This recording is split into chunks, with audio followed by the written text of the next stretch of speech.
Hello everyone, welcome to another video. In this video, I will show you how to delete your Calendly account. Now, a lot of people want to know how you can go and delete your Calendly account.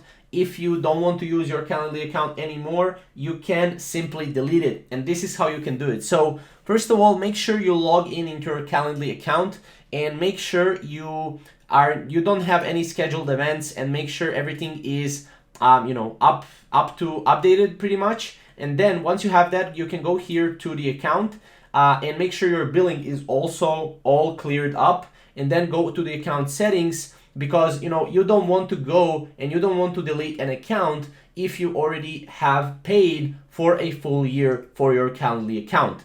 You can simply go and rebrand your account into another business that you want. So that is one recommendation that I would have.